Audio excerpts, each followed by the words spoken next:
ছাত্রের কলার চেপে ধরলেন কেন আপনারা? আমার ছাত্রের কলার, আমার ছাত্রের মুখে হাত দিলেন কেন? বাংলাদেশের মুখে চাপ ধরে আছেন। এই পুলিশ ভাইদেরকে বলি, এদের বাপ মা নাই, এদের আত্মীয় স্বজন নাই, এদেরকে কেউ বলে না যে তোমরা কি করছো? বুলেট আপনি দেখেছেন বাবা মায়ের আর্তনাদ, অভিশাপ, আসমান কাঁপে।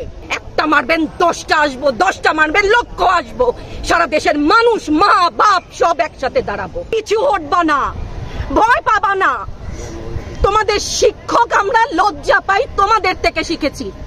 মানুষ করার জন্য আমাদের কাছে শিক্ষকদের কাছে পাঠিয়েছিল, কি জবাব দিব? আমার তো কোনো মুখ নাই, আমি শিক্ষক, আমার ভাষা নাই। তাদের কাছে হাত জোড় করে মাফ চাই। নিরাপত্তা দিতে পারি নাই, নিরাপত্তা দিতে পারি নাই। মনে হয় রাস্তায় শহীদ হয়ে গেলে যদি এই লজ্জা আমার কিছুটা কাটে।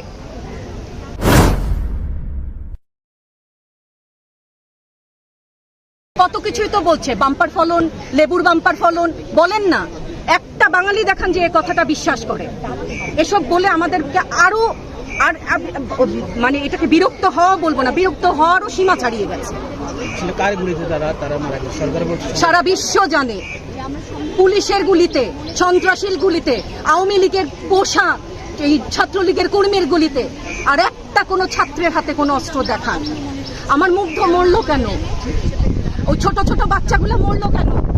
আমার ছাত্রের কলার চেপে ধরলেন কেন আপনারা? আমার ছাত্রের কলার অনেক মূল্যবান। যেখানে দাঁড়িয়ে আছি, ভাষা, সেই জায়গায় দাঁড়িয়ে বলি, আমার ছাত্রের কলার, আমার ছাত্রের মুখে হাত দিলেন কেন?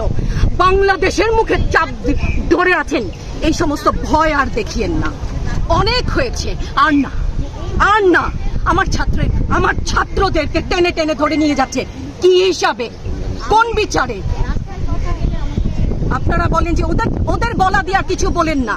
রাস্তার যে একটা মূর্খ মানুষ, যার লিটারাল সেন্সে কোনো ক খ গঘের শিক্ষা নেই, সেও জানে, সেও দেখেছে। এটা আগের যুগ না, ইনফরমেশন সবার কাছে আছে। আপনি তথ্য কতদিন বন্ধ রাখবেন, কতটুকু বন্ধ রাখবেন? এই সমস্ত মিথ্যাচার করে ওনাদেরকে ছোট হতে, হাস্যরসের পাত্র হতে প্লিজ একটু অনুরোধ করেন। আচ্ছা ম্যাডাম, আরেকটা ব্যাপার, যে 6 সমন্বয়কারী হেফাজতে আছে, তারা অনশনেও আছে। আমার বাচ্চাগুলা না খেয়ে আছে, আমার বাচ্চা, আমাদের বাচ্চা না খেয়ে আছে। আপনাদের ঘরে নাই? এই পুলিশ ভাইদেরকে বলি, এদের বাপ মা নাই, এদের আত্মীয় স্বজন নাই, এদেরকে কেউ বলে না যে তোমরা কি করছো? এদের সন্তানরা পেছনে নাই?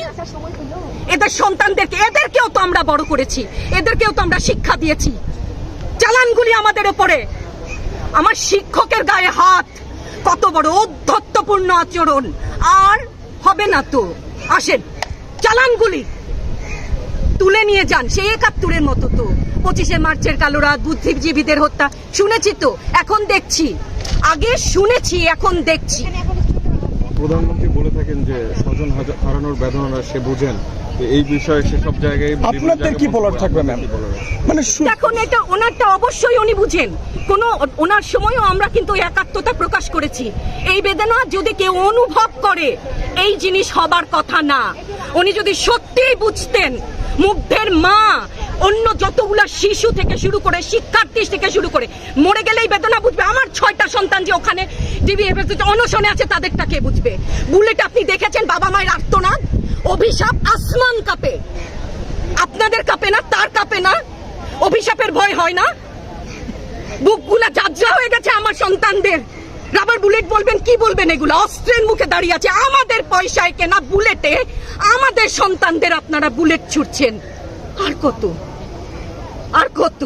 পুলিশ ভাইদেরকে বলি, ভেতরে তো আপনিও মানুষ, পুলিশ ভাই বলি না, ক্ষমা করবেন, মুখ থেকে বার হয়ে গেছে।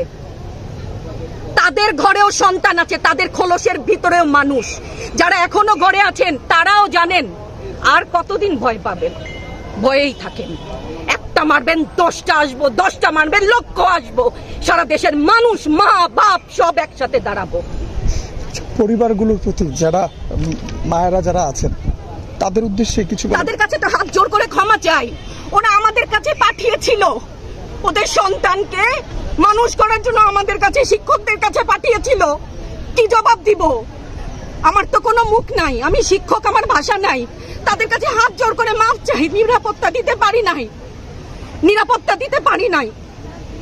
মনে হয় রাস্তায় শহীদ হয়ে গেলে যদি এই লজ্জা আমার কিছুটা কাটে। ওদেরকে বলবার আমার কিছু নাই।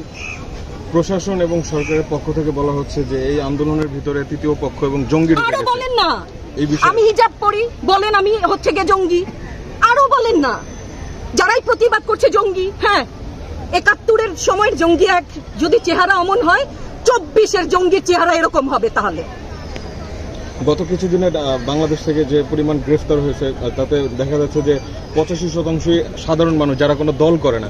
এই বিষয়ে দল করলেও বা ক্ষতি কি? আমাকে প্রশ্ন, এই বিভেদটা তো সারা জীবন টেনেছে। না, তাদেরকে গ্রেফতার করা হয়েছে। হ্যাঁ, গ্রেফতার তো এমনিই করছে। দল করলেই কেন, দল করার এটা স্বীকৃতি দিতে হবে না। দল করলে ক্ষতি কি? অধিকারই তো চাচ্ছি, সাধারণ মানুষের অধিকার চাচ্ছি, ক্ষতি কি? কেন বারবার আমাদেরকে এই কথাটা শুনতে হয়? এই বিভাজনের সুযোগ তো তারা বারবার নিয়েছে, আবার কেন? ক্ষমা করে, ধন্যবাদ। আপনার সন্তান পিছু হটবা না, ভয় পাবা না।